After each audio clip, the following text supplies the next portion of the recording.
We are Myth Vision. Welcome back to Myth Vision Podcast. Dr. MacDonald is joining again today. That's Dr. Dennis R. MacDonald, for those of you who do not know. I honestly don't want to go too long into his credentials, but let's just put it this way. He has a lot of credentials. I could dive deep into this. He has a PhD at Harvard University. He has a lot of students that I've been recently in contact with. I actually interviewed Michael Cashapp recently, Dr. MacDonald, and he was a student of yours, and he has a PhD, of course, Claremont Claremont School of Theology, sorry. And he said that he has learned so much from you.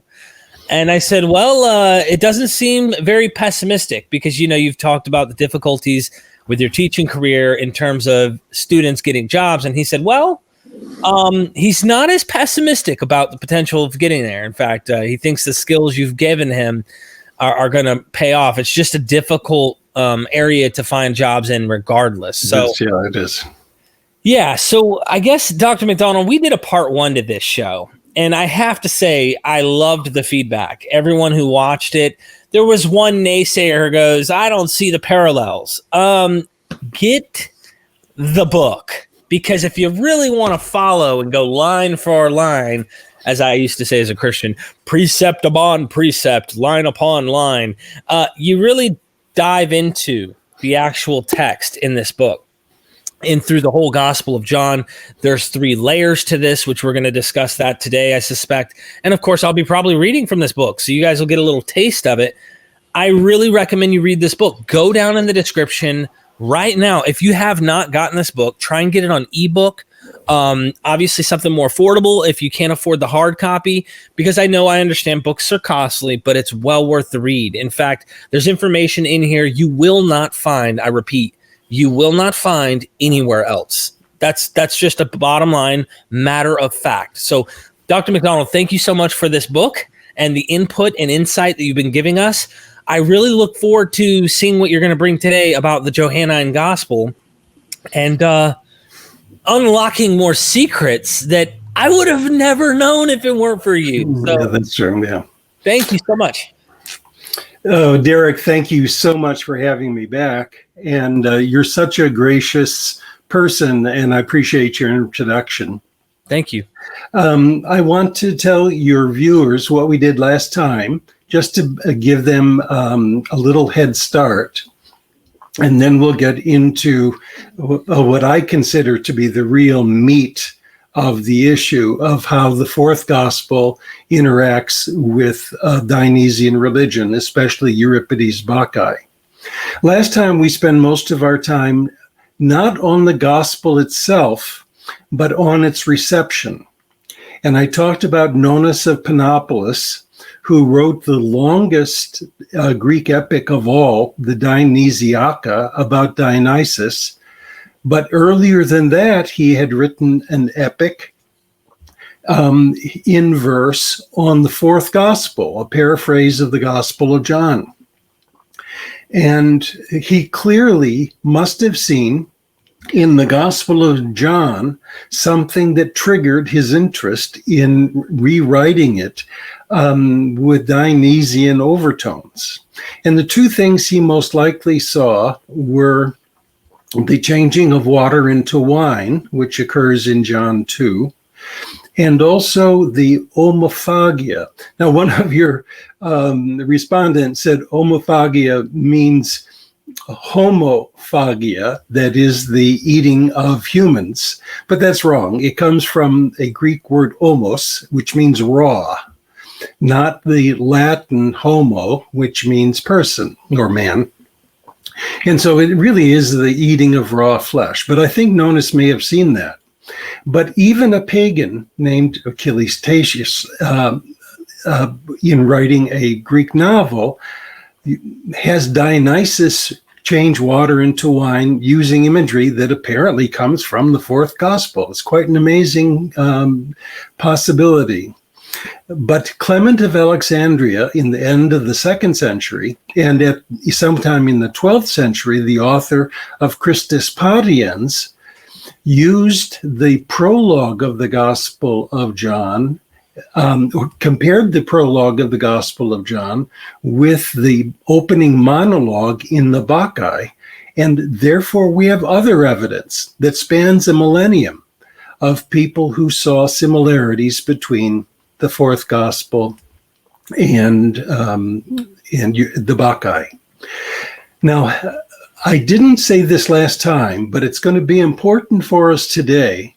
When I talk about the Dionysian Gospel, it may come as a surprise that I'm not talking about the Gospel of John. I'm talking about the earliest stratum of the Gospel of John. And in order to understand how the Gospel of John developed, I'm going to be speaking a little bit about those technical issues, and then we'll get to how the earliest stratum of the Gospel of John, which I call the Dionysian Gospel, engaged with Euripides' Bacchae.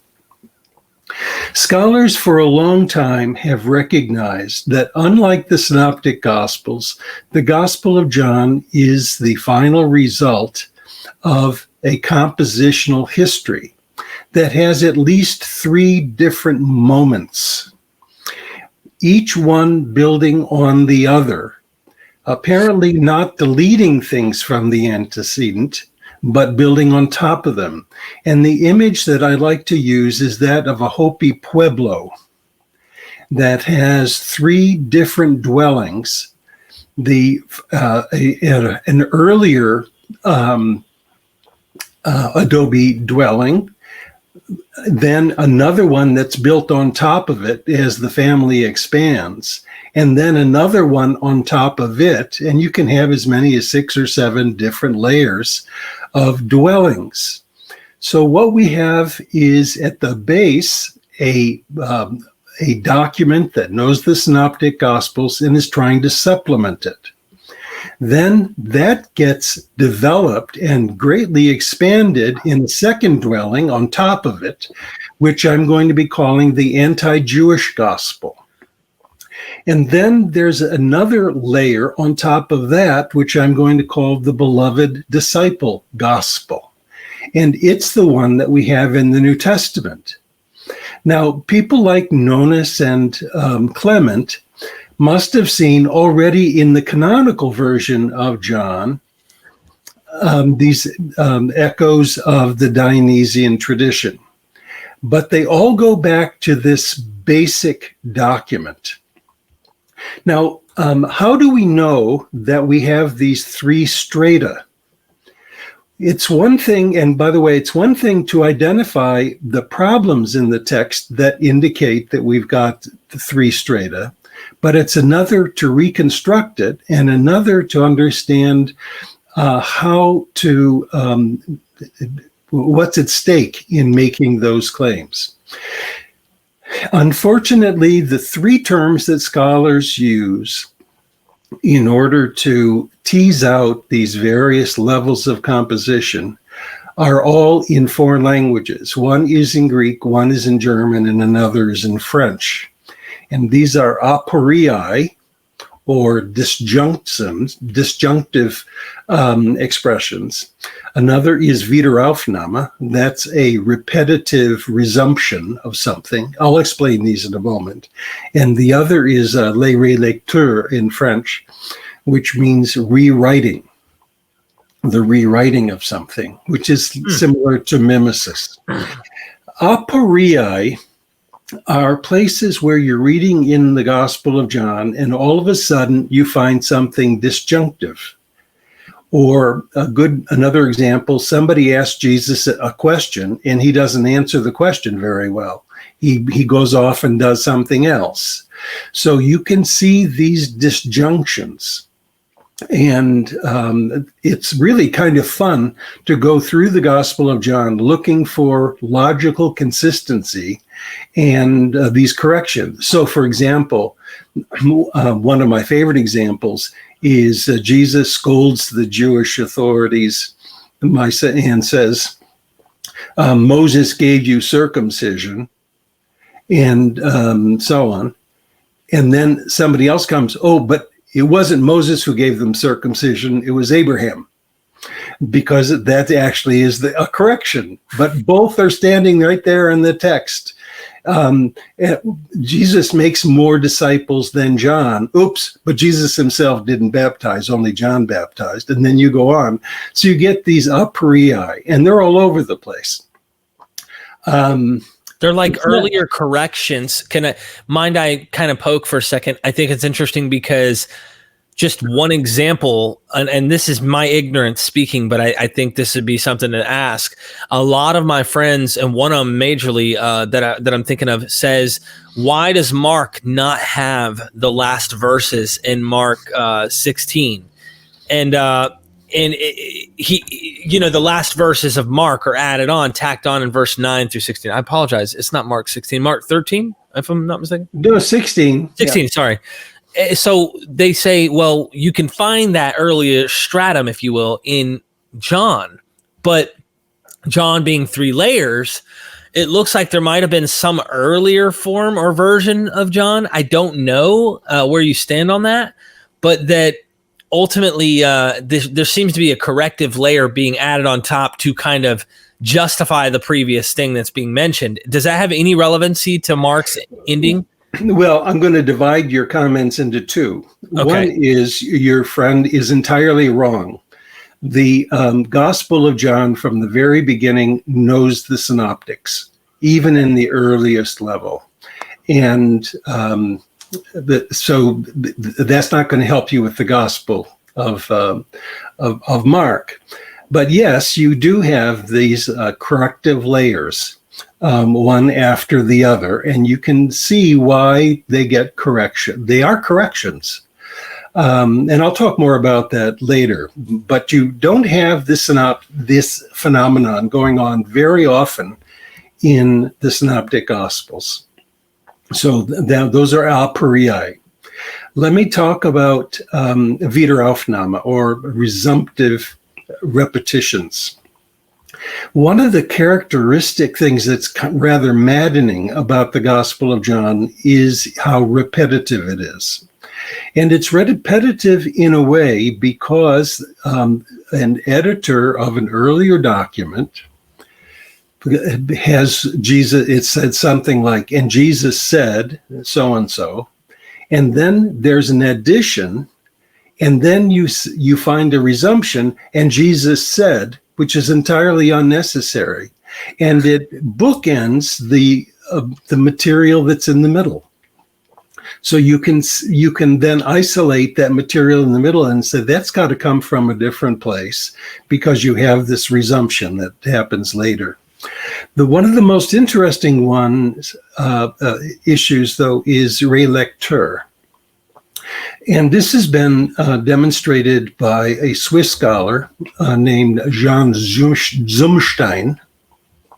And it's been identified by others that the Gospel of John is repetitive because a later hand rewrites an episode that's already been there and expands on it. And we could give you some examples, but that's not as important as a recognition that you have distinctive problems literarily in the Gospel of John. You have disjunctions, you have repetitive, resumptive duplications, and then you have the rewriting of an episode from something earlier. Now, the way that scholars have tried to then stratify these texts has been largely theological. In some cases, it's been literary. What vocabulary is most characteristic, let's say, of the anti-Jewish stratum or whatever. But very few people have used social identity theory as a way of teasing out the differences between these various levels.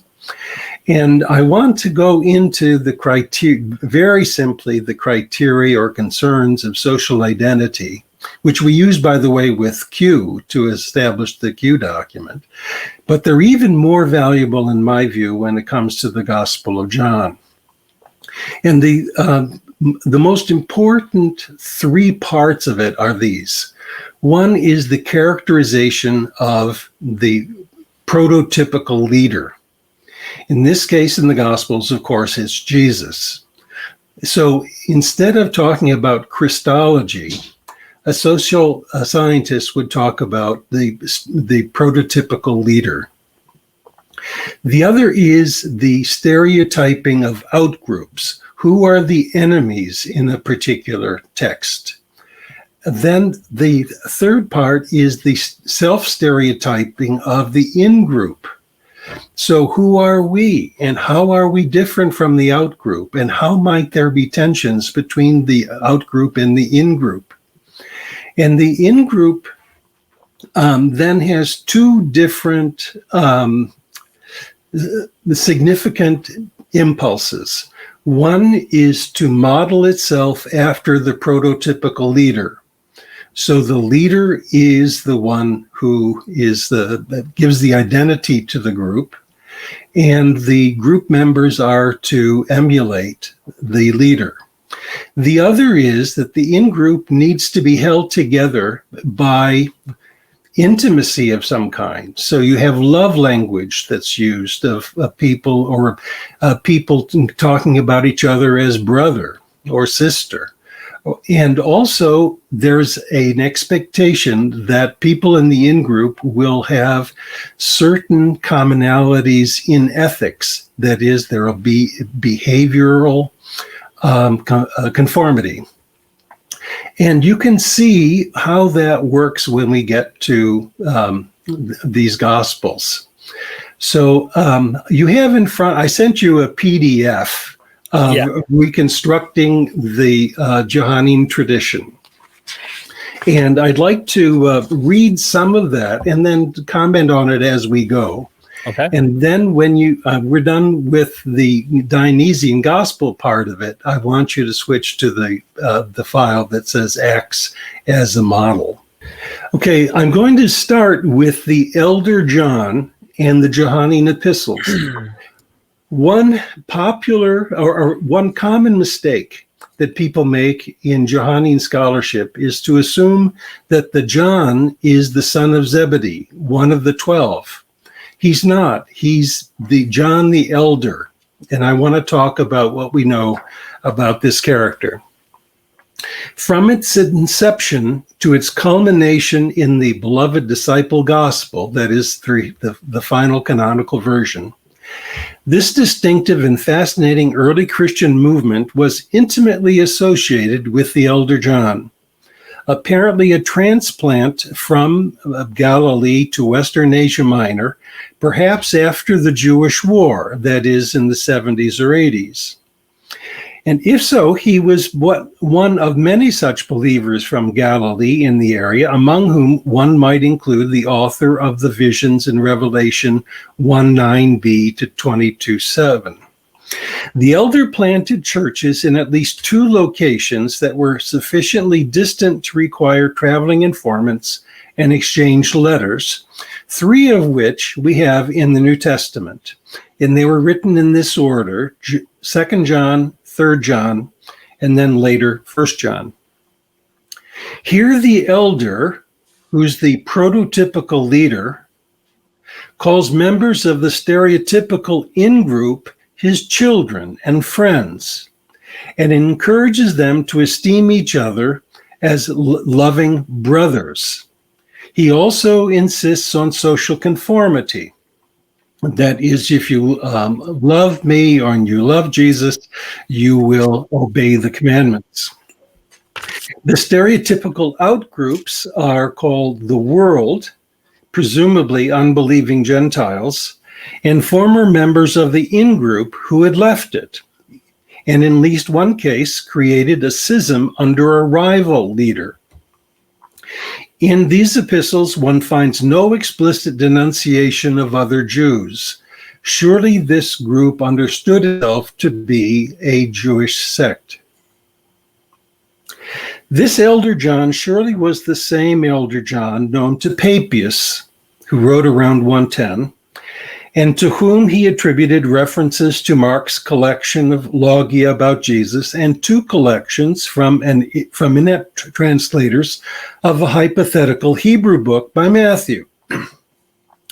Papias' silence about the Johannine Gospel so strongly suggests that it must have been written later. In previous Myth Vision episodes, I argued that the lost Greek translation of Matthew was the Q, or the Logoi of Jesus. In any case, there should be little doubt that well before the composition of the first stratum of the fourth Gospel, Johannine communities were familiar with Mark and Matthew. Now, one reason that's important, Derek, is that the places where the fourth Gospel and the synoptics agree are frequently places where Mark is not dependent on historical memory or other sources or traditions, but he's imitating the Homeric epics. So, for example, I'm going to read places where we have parallels in the Gospel of John, all of them, by the way, in this earlier stratum, the earliest stratum, that appear in the synoptics, where Mark got these stories by imitating the Homeric epics. Is this coming out of on the same page, the Dionysian Gospel earliest stratum? No, it's not. Okay. I'll just read the list. Okay. The purging a den of thieves, a feast for 5,000, walking on water, Peter's recognition of Jesus as the Messiah, the anointing woman at Bethany, the triumphal entry, Peter's vow to die, Judas's betrayal at Gethsemane, Peter's violation of his vow, the favoring of Barabbas to Jesus, Jesus's mockery, mourning women, and Joseph of Arimathea. All of those have Homeric antecedents. They all appear in Mark, and from Mark into the other synoptics, and they all appear in the Gospel of John. The earliest version of the Gospel of John, the Dionysian Gospel, did not want to replace the other Gospels. It knew the other Gospels, but it wanted to supplement them. And he wanted to supplement them because he wanted to make Jesus of the gospel tradition less a bad neighbor who wanted you to mow the lawn and to shovel the walk, which is what we're doing this February, but a Jesus who brings you cookies and coffee. That is one who gives gift after gift. So now I want to talk a little about the Dionysian Gospel. The earliest stratum of the Johannine tradition is what I have called the Dionysian Gospel. Derek, to illustrate this issue of social identity in these three different layers of the Gospel of John, I'll talk first about the Dionysian Gospel, then the anti-Jewish Gospel, and then the beloved disciple gospel. The Dionysian Gospel I've called because, with that title, because it so extensively imitates Euripides' Bacchae. And I'll give some evidence of that in a moment. The social identity markers have almost exclusively to do with the identity of Jesus as a new Dionysus, as a donor deity who gives eternal life, living water, wine at a wedding, and so on. So this is the most important social identity marker. The in-group are those who believe in Jesus, but they include a Samaritan woman at the well, and they include some Pharisees who are attracted to his message and impressed by his miracles. The outgroup, as in the Synoptic Gospels, are Pharisees and chief priests. But they don't play as large a role in the Dionysian Gospel as they do later. The Dionysian Gospel then gets written by other people, and then in a document that I'm calling the anti-Jewish Gospel. And the reason it becomes anti-Jewish is 3 times in the Gospel of John, we are told that the Johannine believers have been kicked out of synagogues. And this must have been extremely painful. So now for these authors, and they probably are a school of people, the church, if you will, is rewriting the Dionysian gospel. And instead of having the villains being Pharisees and chief priests, that is Jewish rulers and leaders, now it's the Jews themselves. So the entire ethnos of the Jews is blamed for the death of Jesus and of prophets. And so the Jesus of the anti-Jewish gospel says, you are of your father, the devil. And he was a murderer from the beginning, and you're doing the same thing. So you have this level of hostility against the Jews, which is entirely absent in the Johannine epistles and entirely absent in the Dionysian gospel. And instead of being written as a supplement to the synoptics, it's now written as a rival to the synoptics in order to, so other pieces of the narrative are filled out with material, again, from the synoptics, but it seems to be a rival. And it's, I must say, mean-spirited. And the implications of the anti-Semitism in the Gospel of John cannot be ignored in the history of Christian abuses of Jews and murder of Jews. And it's one of the great lamentable aspects of the New Testament, this intermediary version of the Gospel of John, and all of it apparently bled right into the final version. So for the social identity markers, now Jesus no longer is the donor deity, he's the polemicist. He's arguing with the Jews, claiming that before Abraham was, I am, that he's greater than Moses, that almost all of the biblical citations happen in this stratum against the Jews. So the outgroup clearly is the Jews as a whole. And it's a painful reaction to the painful exclusion of Johannine believers from the synagogue. Now they see themselves on the outside. May I ask who the author of the second layer must be? Because part of me wants to, there's a couple different options that are floating in my head. And one of them is that this is a Jew who is upset at the way he's being treated by Jews. The other part of me thinks, as late as this is in the game, and John is late, you have pagans that are already participating like God-fearers at synagogues potentially, and they're now being, hey, get out of here. You're not welcome here. You're not a practicing Jew, whatever it might be. And they're not even welcoming these pagans to the synagogues to hear the reading of scripture. So it makes me wonder the social identity of the author of the second layer, because would a Jew, and I'm not saying it's not possible, I've talked to a couple rabbis and Dr. Price and them, and we had a good show not long ago where he said, well, there's Jews who hate the Jew in themselves, or they hate Jews in general, and we've seen that in history. But what's the likeliness of the second layer just being a pagan author that is trying to participate? If it's a pagan author, that author had a PhD in the Septuagint. Okay. The author knows the Jewish Bible and uses the Jewish Bible extensively in these polemics. But one can see already in the Dionysian gospel things that would have encouraged an expulsion from the synagogue. Jesus saying, eat my flesh and drink my blood.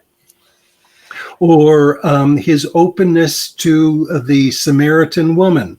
So there are all kinds of things inside the Johannine tradition that would get them kicked out of the synagogue, it seems to me. You've got to, I have to ask, because you always get me excited, Dr. MacDonald. You literally always get me excited, because I John, and you write this in your book, for anybody who hasn't got this book, I'm telling you got to get it, because it goes deep in the sources and he shows it.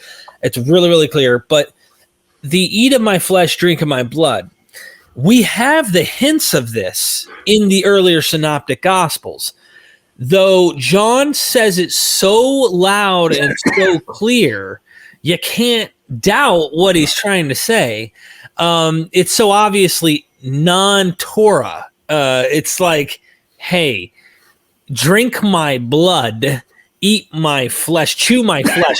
So my question is, the Johannine community is obviously definitely having resentments towards the Jews altogether. The other community, or the earlier communities, the synoptic gospels, and I'm looking at social identity. I love that you bring up social identity because it makes me kind of ask questions about how this worked out. How did the earlier synoptic gospel communities fare as far as that teaching goes? That's obviously not an Orthodox Jew would look at that and go, no, thank you. That's obviously against the law of Moses or whatnot. That teaching, how'd that fare with the Jews? Because I could see them getting persecuted by Jews in general, or high priests or Pharisees or something trying to mock them. But you're saying that they probably were receiving backlash for their teachings, but it really hit the fan when they were no longer welcome at synagogues? Well, it's better documented with the Johannine tradition than in the synoptic tradition. And we honestly do not know very much about how Jews would have responded to this. We do know that there were accusations against Christians and Jews for being cannibalistic. But many of those objections come from pagans. Mm-hmm. And not from Jews versus Christians. But I want to go back to the social identity of the anti-Jewish gospel, if I might. Okay, yes. So we've talked about the prototypical leader is Jesus the polemicist, the one who's better than Abraham and Moses and so on. Right. The outgroup clearly are the Jews themselves, because now the Johannine community feels itself excluded. The in-group is really quite amazing. They are sometimes called friends. They are to be unified with Jesus as Jesus is unified with God. And one might say that for the in-group community, Jesus isn't a polemicist, but he's the friend. And he encourages, this is where you get that you will know that you are mine by loving each other. And if you love me, you will keep the commandments. And in social identity theory, this is called emulation of the prototypical leader. That is, you identify with the leader, in this case, Jesus, and intimacy of the group, so that you have very strong social bonding inside of the group, and an expectation of ethical and behavioral conformity. So that if you love me, you'll keep my commandments. And this goes on and on and on. Now, there's also something else that's quite astonishing about this layer of the Gospel of John, and this has to do with the so-called paraclete. Already the elder John talks about Jesus as a paraclete for an eschatological trial. That is, before God and the angels, people are going to be tried with their fidelity to Jesus. And Jesus is going to be the advocate, the attorney for the defense. He's going to be the paraclete for them. But then in the fourth gospel, we find Jesus saying, I will send a paraclete for you, the Holy Spirit, and he will instruct you in all things. So that the Johannine community thinks that it has a continued access to the teaching of Jesus through the Holy Spirit, who is going to function as a paraclete and to teach them other things. So frequently in the anti-Jewish gospel, you get things like And the disciples heard this, but they didn't understand it until after the resurrection.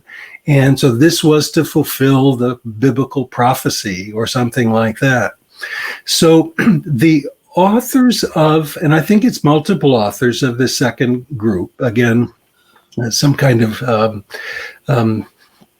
intellectual cadre of Johannine believers, felt that they could rewrite the gospel because they were authorized to do so by the Spirit, by the Paraclete. And it's a very interesting phenomenon that they had so much freedom in rewriting the Dionysian gospel and the synoptics to some extent, because they thought they had direct access to Jesus through the Paraclete, or indirect access to Jesus through the Paraclete. Like some Christians today, actually, that come up with ideas or teachings, or let's put it this way, even other splinter religions that have developed out of Christianity. Mormonism. Exactly what I was. An open canon. Yep, I was just thinking about that, and this is why a lot of Christians, Baptists especially, will say the gifts, miracles, all that stuff, like that ended back then. No speaking in tongues, there's no prophesying, there's no laying on of hands, because they don't want to run into this problem here. This is a problem, because as soon as you say that there's an active, ongoing application of the Paraclete in the membership of the church, you better get ready for the Gospel of Lambert, because it's coming, baby. Well, now, but I think your comments allow you to understand how the fourth gospel then developed. It had a core document that got it in trouble. Then you have another document that's polemical, and this community thinks they have the right to speak for Jesus because Jesus told them they'd have a Paraclete and would instruct them further. Wow. And so you have an irony in this document, this anti-Jewish gospel. On the one hand, we have wonderful passages about loving each other and about having conformity, and to be one with Jesus is to be one with God. And the word ameno in Greek, to abide and to be with Jesus in a kind of henosis, a unification, is really quite beautiful, and it has inspired many Christian mystics. On the other hand, it is viciously anti-Semitic. And especially when it's ripped out of its historical context and gets used by Christians in a supersessionist position, it becomes really toxic and murderous. It's had a lethal history in the West, and it's got to be named. It's got to be named. Now, ironically, we have one more stage of the Johannine tradition. And this is where we find the references to the beloved disciple. And the reader of these Gospels would have known that the beloved disciple is not one of the 12.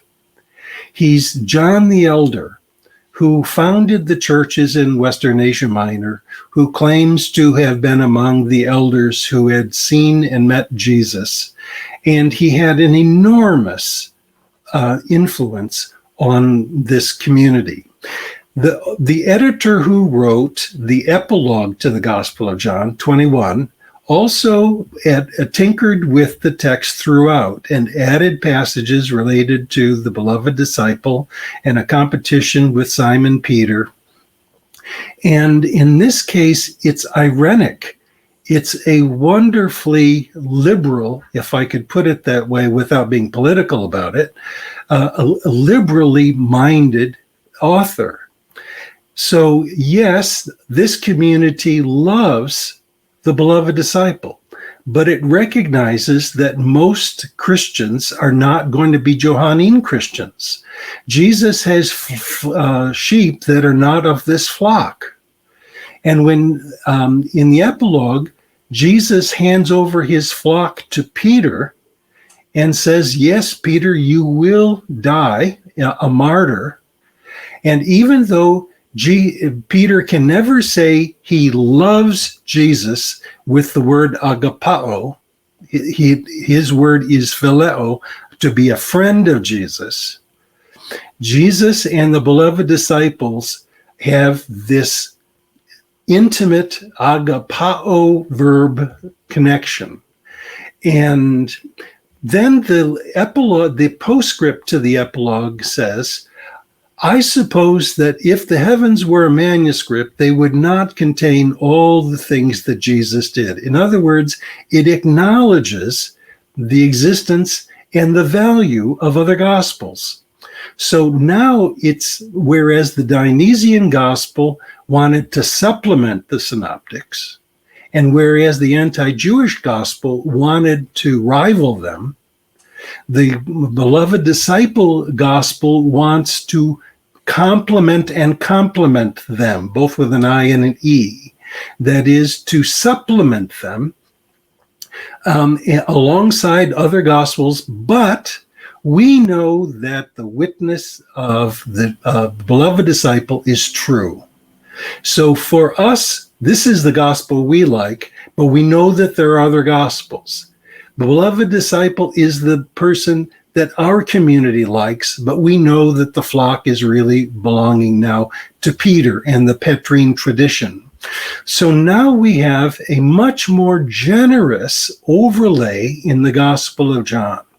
So now the prototypical leader is the risen Jesus, who then can transfer the authority of the in-group to Peter as the new shepherd, so that they may be one.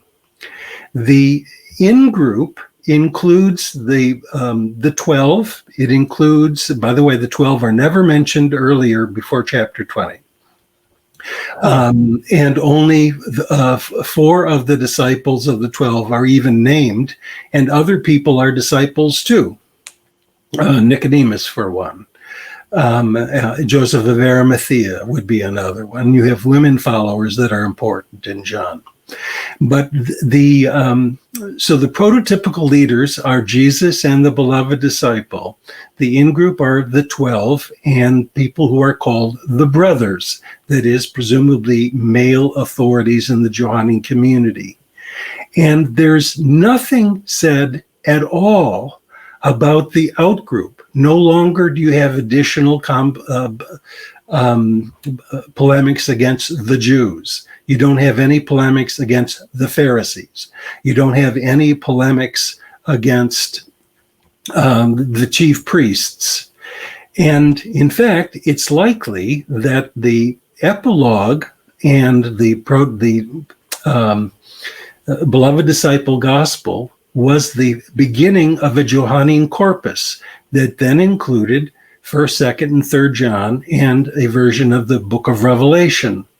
So that in that case, the problems that are coming for that is the outgroup, if that's the case, if we have a Johannine corpus, would be in the Apocalypse of John, the Roman Empire. It's no longer the Jews. And in fact, the author identifies with the synagogue. And it talks about other synagogues as synagogues of Satan. And also those who defect, who are neither hot nor cold, but lukewarm in those epistles. Now, there's a big debate about whether there was a Johannine corpus. I think the evidence is quite convincing that originally was, but it didn't last long. But to summarize, we have 3 different social moments. In the Dionysian gospel, Jesus is the donor deity, the new Dionysus. In the anti-Jewish gospel, he's the polemicist against other Jews, claiming that he's before Moses and Abraham and so on. And in the final one, you have him as the generous risen one who's handing over authority of the sheep to Peter. And you also have different outgroups or in-groups. The outgroups in the first group have to do with Pharisees and chief priests who don't understand Jesus's signs. In the second group, the outgroup is all Jews, the Jews themselves. That continues in the final version of the Gospel of John. That is, they still talk about the Jews as children of the devil, but it's much more generous in spirit. And so the outgroup no longer is targeted as the Jews, but seems to be moving toward the Roman Empire and to divisions inside of the Johannine tradition. It's a very interesting thing. So instead of talking about the prototypical leader as Christology, the way Christian theology does, it makes much more sense to talk about prototypical leadership. Instead of talking about ecclesiology, which is the way theologians want to talk about in-groups, it's much better to talk about social identity in-group, self-stereotyping. Instead of talking about Christian apologetics, about identifying the truth over against other groups, right. It's much more satisfying to talk about it as a social stereotyping of the outgroup, who are the victims. And by using these categories, we can read the gospel not only in stereo, but with a third track as well, so that we can then try to parcel out one stratum from another by using social identity markers, which it's been a lot of fun to do. And I have my own synopsis of the Gospel of John, which I call a synopsis of 3 Johannine Gospels, that tries to identify these 3 strata. And I find it to be an absolutely amazing document. It both is wonderful and disgusting, and that makes it so much fun to study. I think I'll stop with that and give you some examples of the Bacchae, but yeah, no, I'm definitely down. Please continue. I definitely think there's something going on. And real quick, are there others that see 3 layers to John? And it's more than just you that see these 3 layers, but you just identify the layers differently? Or are you the only person who actually identifies John in 3 different layers? Oh, heavens, no. I mean, this goes all the way back famously to Rudolf Bultmann, and Bultmann attempted to tease this out, but used theological categories. Right. And other people have recognized the various levels. Another person named Urban van Valde wrote a wonderful 3-volume commentary on the Gospel of John that is a commentary on the 3 Gospels. But it uses mostly theology and literary identifications instead of social identity markers. And so for that reason, my reconstruction of the Dionysian gospel and the anti-Jewish gospel are very different from his. But he wrote 3 massive volumes of commentary on the Gospel of John doing this very thing. Now, most people now, though, hold what I call a Unitarian instead of an analytical view of the 4th gospel. Namely, it's too subjective to try to reconstruct these earlier levels. Yes, we can see the aporia and the resumptive repetitions and the relector, but it's too risky to try to reconstruct what those layers are. It's enough to say that they're there. And that's very similar to the way people treat Q. Many people may hold that, yes, there's a Q document, but we'll never be able to reconstruct it. And this is a bit like Mark Goodacre, who's saying, I don't know if there's a Q or not, but I am very skeptical that anyone can reconstruct it. Mm-hmm. We have the same thing true in the Gospel of John. People know that there are 3 layers, there may be more, but these are 3 identifiable layers, and they have distinctive traits, and people are willing to say that, but they feel obligated to stay with the canonical version. Now, there's a theological and a practical reason for doing that. Namely, the Christian church does not value the Gospel of John because it's got 3 layers. It values the Gospel of John as it is because it's a canonical book and it has sustained the Christian movement for 2 millennia. So almost all commentaries that you read now will admit that there is a compositional history earlier than the final version, but then will collapse.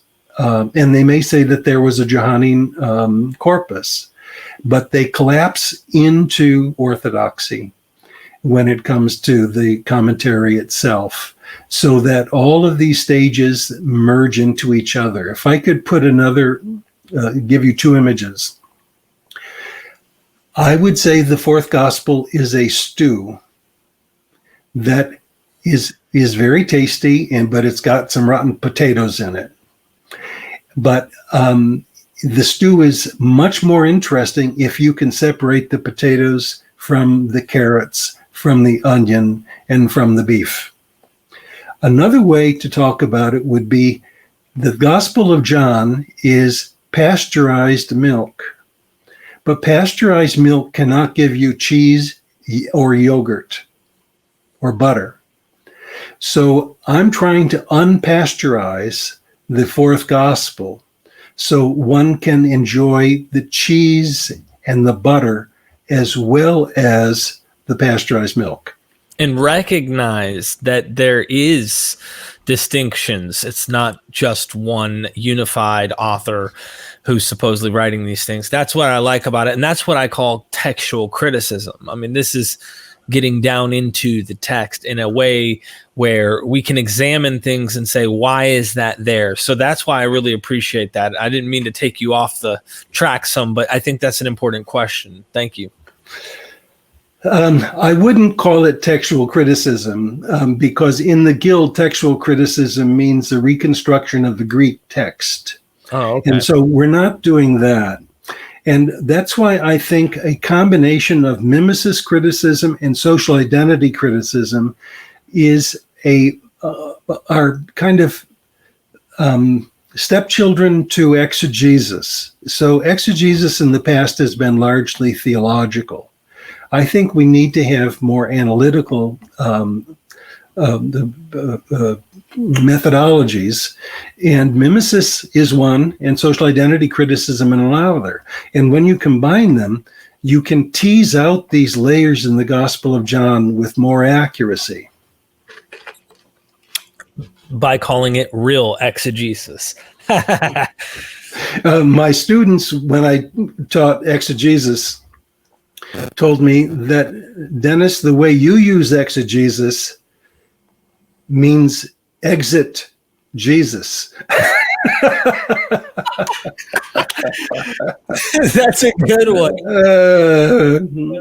I have another one too. When you know what theodicy is. Theodicy is the justification of the righteousness of God despite so much pain and harm in the world. My students say, Dennis doesn't talk about theodicy. He talks about the Odyssey. So, just one more. I remember giving a lecture on the historical Jesus one time. A student came up to me and she said, Professor MacDonald, you've taken away my Lord and I don't know where you've laid him. And that's quoting from the end of the Gospel of John. So I suppose it's appropriate. Oh, that's funny. Derek, I want to go back to the Dionysian Gospel and the Bacchae, because we've been doing so much with mimesis and mimesis criticism. So I'm going to leave the issues of the stratification of the gospel behind. So this is your opportunity to raise questions about the anti-Jewish gospel or the beloved disciple gospel, because I think I want to end with some good examples of imitations of the Bacchae in the beloved disciple gospel. Okay. In the Dionysian gospel. So what do you want me to do? Well, if you have any more questions about the stratification. Honestly, I recommend everybody to read the book, Dr. MacDonald, because you go into, not only are you open up each text, you drive home what each part of the text is doing and where it lies within the layer. So I really request anyone who's reading, who likes to read or is interested in really digging into this information, they really need to get in here. I mean, the way that you structured this book too, you go into an introduction, going into the stratum, going into the authorship. You do a little bit on Papias, which is interesting because I never understood why that was important till we've had these shows. And you break down stuff. Like one of my favorite areas is the idea of the eating of my flesh, drinking my blood. Like that's a huge red flag. I mean, it's an elbow, you know. Yeah. It's huge. It's huge. So anyone reading it can really gather the way that you've organized this book and see what's going on here. It's layered really well. That's my only recommendation. I really don't have much to comment on there. I don't want to stop us from getting any further in what we're trying to do. I'm sure we could do a million shows on this, but they really need to get the book. Well, in fact, when I was preparing, I realized how much more I would like to say. So, for example, it'd be wonderful to look at the Samaritan woman at the well as a Maenad and compare it to women in the Bacchae, or the raising of Lazarus as similar to the escape of Dionysus from his prison, or Mary Magdalene and her asking where the body of Jesus is, with Agave at the end of the Bacchae asking where the body of her son is. But I think it's going to be appropriate now to turn to some reading in the Dionysian Gospel book. Okay.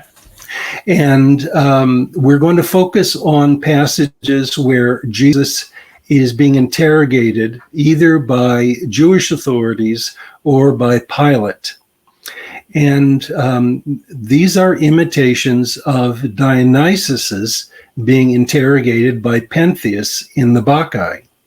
Now, all scholars will recognize, and one can see it immediately by looking at it in Gospel Parallel, that among the most unusual differences between the fourth Gospel and the Synoptics has to do with the Pilate trial. And there have been several dissertations written on that, none of which I think have answered the major question, why we have so many parallels with the Bacchae. So we're going to do a little reading together, you and I want you to turn in the book to page 69.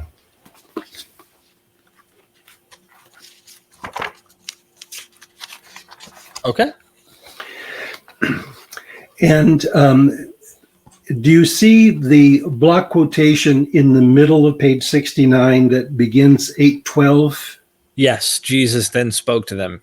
Right. Now, here's what we're going to do. I'm going to read everything but the voice of Jesus, and you're going to be Jesus. Congratulations, by the way. Amen. Okay, so here we go. Ready? Okay. Jesus then spoke to them, saying, I am the light of the world. The Pharisees then said to him, you are giving testimony about yourself. Your witness is not true. Jesus replied and said to them, you do not know where I came from or where I am going. My judgment is true because I am not alone. I and the Father who sent me, or it says with me, the Father who sent me. And in your own law, it is written that the testimony of two people is true. Then they were saying to him, where is your Father? Jesus replied, you know neither me nor the Father. If you had known me, you also would have known my Father. Now let's turn to page 70. And at the bottom of the page, you'll see parallels between the Bacchae and the passage you just read. Okay.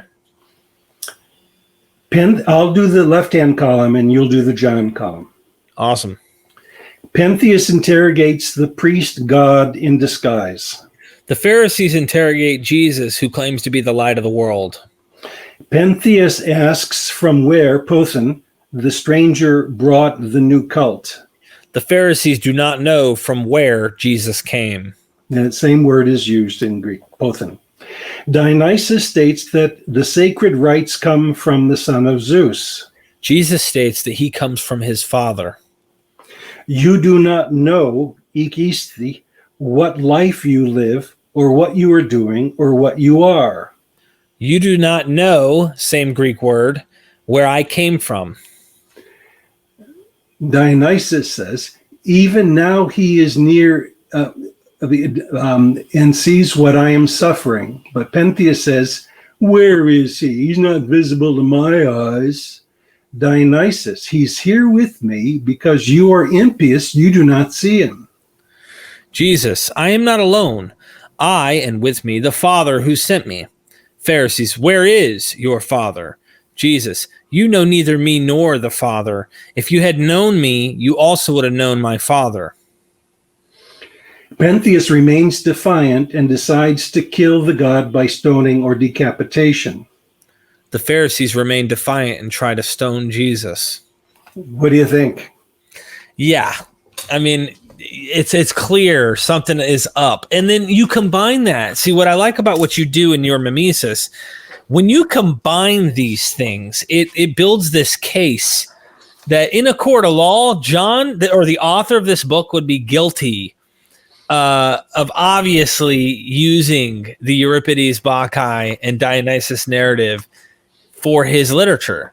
I don't know if anyone's really done this kind of investigation on this level, and that's important. What you do is very, very important. So, yeah, I think there's something there. And then you know what adds the value, I suspect? I don't know Greek, Dr. MacDonald, at all.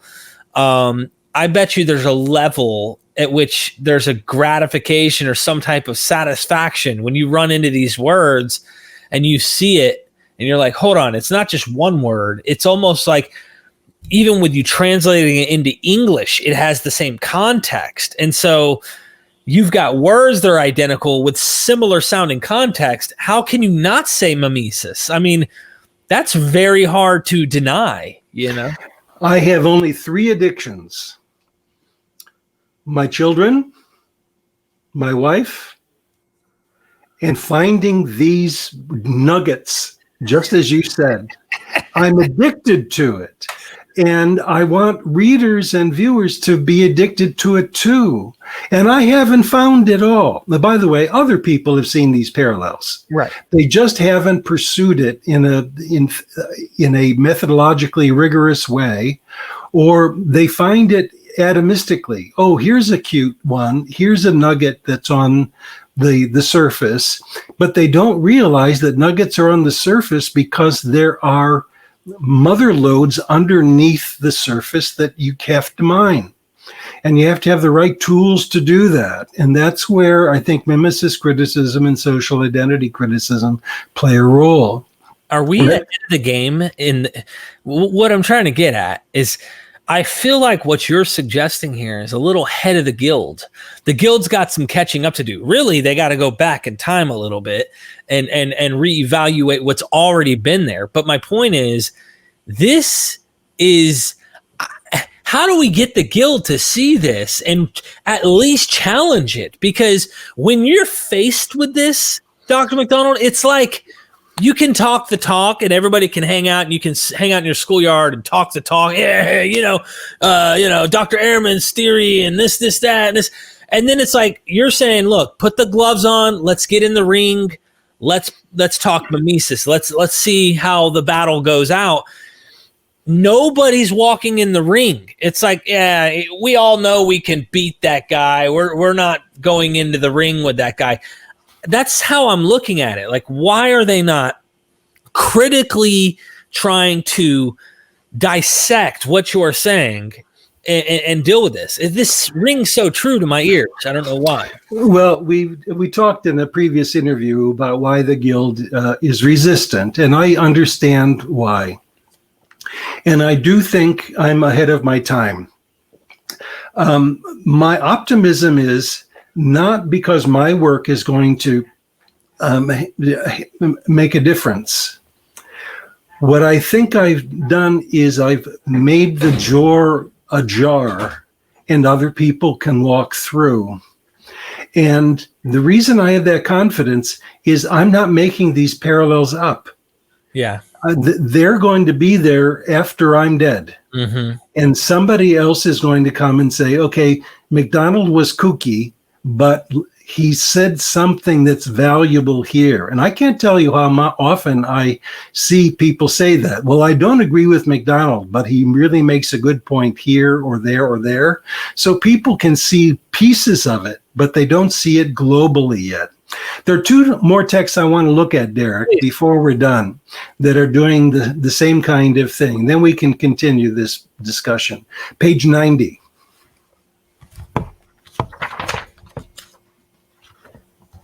All right. This is the first of two passages in John where Jesus is before Pilate, where the author almost certainly is imitating from the Bacchae.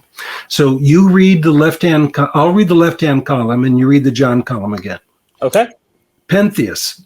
So first tell me, who are your people? Pilate, your own people and the chief priest delivered you to me. Dionysus. I am from here. Lydia is my country, but his true home is Mount Olympus. Jesus, my kingdom is not from here. His true home is with the Father.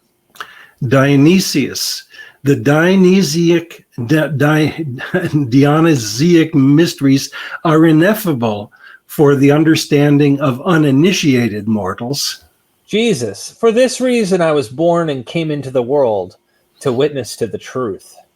It is not permitted for you to hear them, but they are worth knowing. Everyone who is of the truth hears my voice. The rights of the god are inimical to one who exercises impiety. Pilate, what is truth?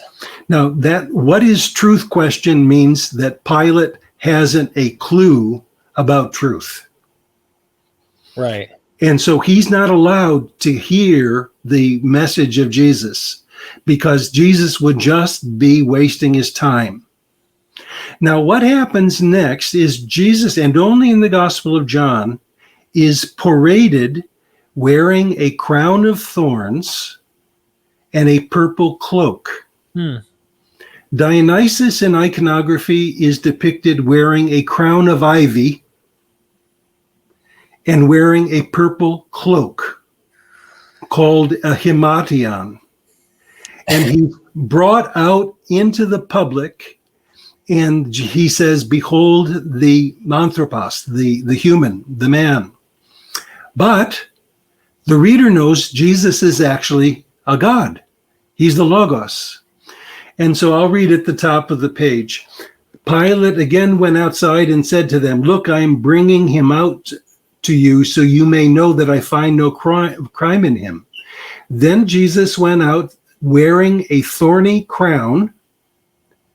Remember, Dionysus has a crown and a purple himation. And Pilate says, behold the man.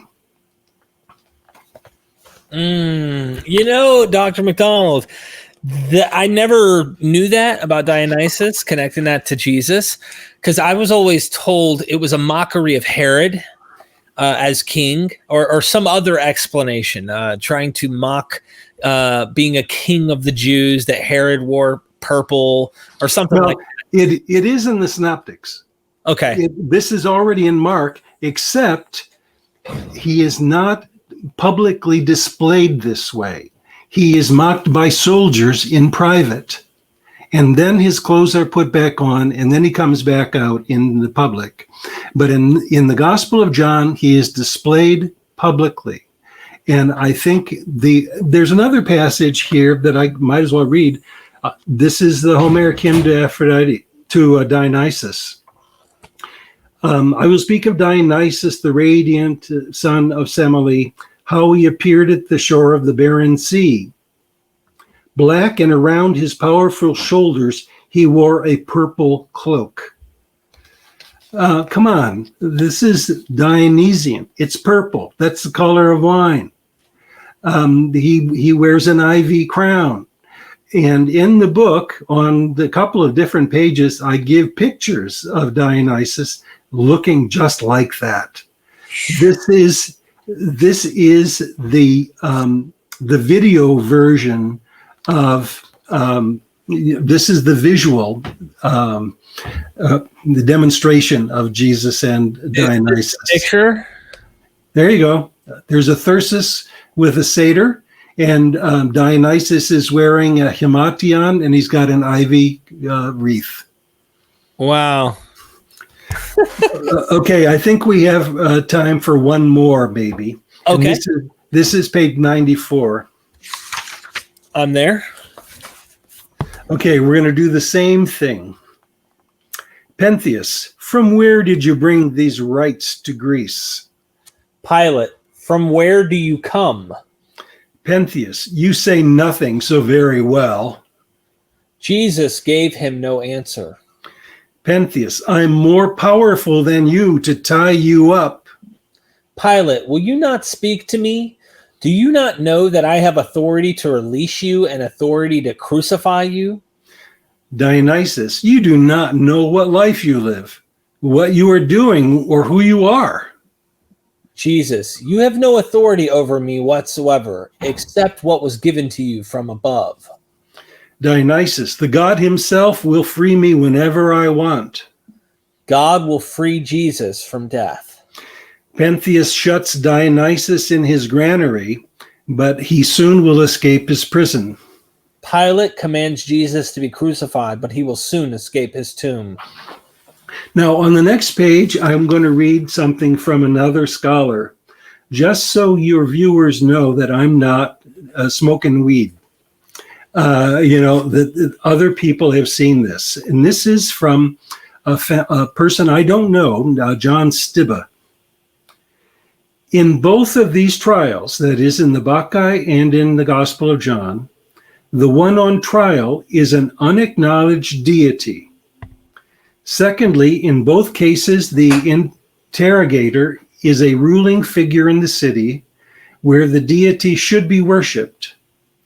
Thirdly, in both cases, the one on trial is really the judge. Fourthly, in both interrogation scenes, the deity proves extremely elusive so that the interrogator finds him hard to understand. In both scenes, the deity uses language evasively. But then Stibbe also observed a significant difference. Quote, in the Bacchae, we are not allowed to entertain the notion that Dionysus is in any danger for one moment. But in the gospel, the interrogation issues in Jesus' death. Quote, in other words, at the moment when Jesus' predicament seems most Dionysian, his behavior becomes truly anti-Dionysian. The Dionysiac paradigm is seemingly subverted. That is, Jesus is not just like Dionysus, but he's also strategically different. And better, right. Or because Dionysus survives and he kills Pentheus. In the fourth gospel, it's Jesus who dies. Now, this is only the tip of the iceberg of the places where I've seen Dionysian influence in the fourth gospel, and they appear in the book you mentioned, the Dionysian Gospel. So let me recap, and as a way of closing the door. The Dionysian Gospel is not the Gospel of John. The Gospel of John is the end result of three compositional moments, the earliest of which is the Dionysian Gospel. Even so, the Dionysian traits bleed through all of the layers in order to become visible to the likes of Nonus of Panopolis and Clement of Alexandria. Unfortunately, those two later layers have obscured the density of Dionysian traits in the fourth gospel. They become much more visible when one can strip away from our pueblo, the most recent dwelling, and then the intermediate dwelling. And what we have left is, oh my God, we've got a Christian Bacchae. Right. And so that, I think, is the major contribution of this kind of research in the fourth gospel. Dr. MacDonald, I can't wait to hear what people have to say about this show and to give us their insight, seeing it with fresh eyes and letting us know what they think, because I would love to do a follow-up show where we actually can go live and have questions from the audience asked. Wouldn't that be wonderful? I would really, I think you'd appreciate it more than anything, because there's something about you, and I don't know if our audience has caught this yet, but I know from our dialogues in interviewing you as well as off of the air when we talk, you really want to educate people. You really want them to test this themselves, and you really want to, make a change in this. And I think, to give credit to the Guild, I can understand why they don't see what you see, because you're very highly critical. And what I mean is, you're examining this stuff and you're able to peel away the layers and see what's going on beneath. And I don't know if many of those who are studying this are coming at this with that kind of they're not putting those let me do this to give more added effect here. They're not putting the shades on and looking for that thing. They're more caught up in, okay, how is this borrowing from the Hebrew Bible? How is this in Jewish tradition?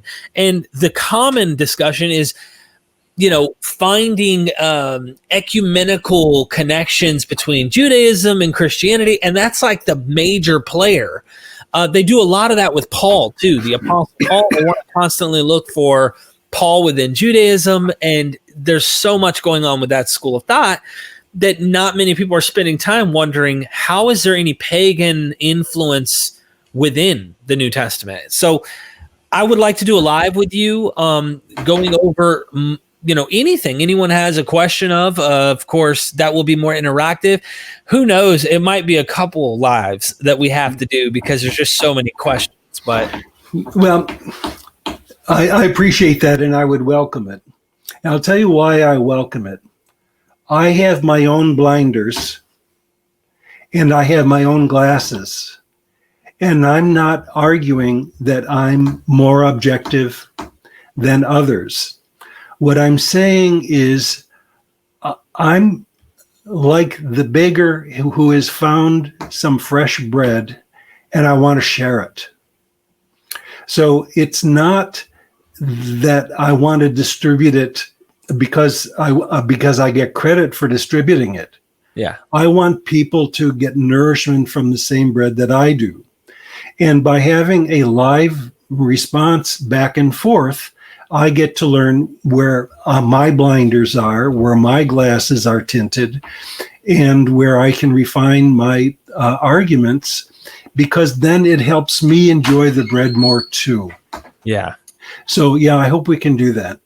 Okay, that sounds great. And as far as the show went, we can always get into discussions.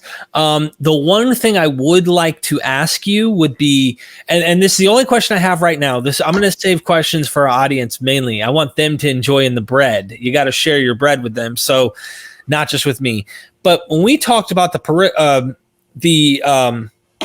Holy Spirit, as you called it, the helper, that these people were coming up with a way of adding this gospel because they were learning directly from the Paraclete. And so now they're coming up with their own inspired versions of things, kind of like Paul probably did. Paul had his own little Paraclete situation, I think, and Paul goes to the Gentiles. He has this completely new thing that seems like it might have been different from the previous people in the movement. This Paraclete concept playing into the authorship of Gospels, is there a reason why this was the last gospel accepted canonically? I mean, I guess what I'm getting at is we don't have other gospels like this or like the synoptics and similar to John that are close to being accepted into the canon, or were there continuous gospels coming because people had a paraclete concept and they were still adding things that they thought they were connecting to God? And here we have the gospel of Barnabas, we have the gospel of this, we have the gospel of that. What's going on with that? If you don't mind just commenting on the paraclete concept and all these added gospels. I don't think the process of canonization should be understood primarily as a theological project and an attempt to have consistency. It's the result of political and social distinctions. And remember, the canonical Gospels, the Gospel of John that we have now, entertains the possibility that there are other Gospels around, and this community likes this one, but other communities are going to prefer others. The author is saying, we brothers know that the witness of the beloved disciple is true, but we also acknowledge that Peter was a martyr and that Jesus transferred his church to Simon Peter and not to the beloved disciple. So that there's already a sociological openness. And I think the canonical process has to do with honoring the various communities that comprised what became orthodoxy, and to meld them into a book that gives Jesus in stereo and not like Tatian's Diatessaron. So I don't think the issue is conformity of the fourth gospel to the other gospels. I think it's the desired homogeneity of the burgeoning Christian movement in making decisions politically about documents that are going to represent the various constituencies of early Christianity. Well said, ladies and gentlemen. You got to get the book. I mean, dead serious. This book is wonderful. He spends quite a bit of time going through the stratum of the Euripides Bacchae, connecting it to the Johannine original stratum.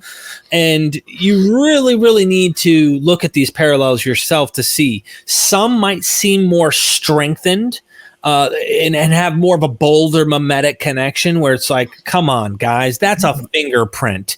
Okay, that's a fingerprint. Other places you might go, that's a quarter of a fingerprint. It matches certain lines, but you got to fill in the blanks to kind of having a little bit of an imagination to understand how those things connect. And that doesn't mean that it's not a mimetic connection.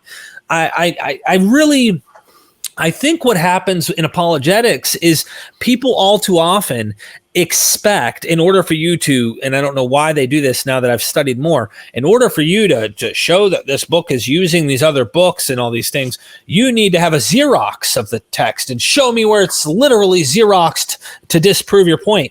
You don't need a Xerox. In fact, once you see what Dr. MacDonald is presenting, the Xerox isn't necessary. In fact, it would be almost impossible to find a Xerox when you know what the author is trying to do with the text.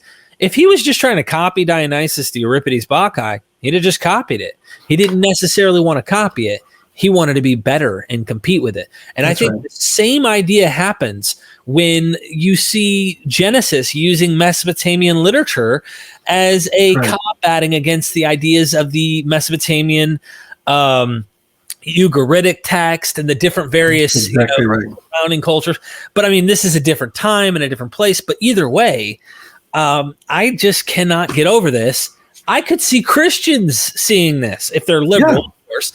I could see Christians saying, you know what, I still love this. I think there's something great here, even though I find myself not being a Christian. I don't see why this would be, well, I could see why this would be a problem for any fundamentalist, for sure, you know, but a Christian could find beauty in this even, you know. Do I hope I never give the impression that I do not love these texts. I love these texts as much as anybody does, but I have a critical way of trying to understand them. But let me end with this image, if I might, Derek. Okay. I used to live in Denver, and we would look out at the Front Range, and we could see Long's Peak, we could see Pikes Peak, we could see Mount Evans, and we knew there was a mountain range there. Now, behind that, then, are other peaks that you can't be sure that they really are there, and they kind of blend into the horizon. And are those clouds, or are they real peaks? But the very fact that you know that there's a mountain range there gives you reason to suspect that maybe those peaks really are mountains. What I'm hoping to sow in this book, in the ones where you have very good evidence, like the ones we looked at, yes, there is a mountain range called the Bacchae that is informing the fourth gospel in some way. Now, some of the examples are going to be weak. They blend into the horizon, and they are capable of multiple interpretations. Mm-hmm. But it's really irresponsible to say that there's no mountain range. I think that's wonderful, ladies and gentlemen. What do you think? And I know you can't wait to see the live. So if you've made it this far into the video, go down in the description, you guys. Get the book. Make sure you guys get some of this material. Share the information out there. Share this video.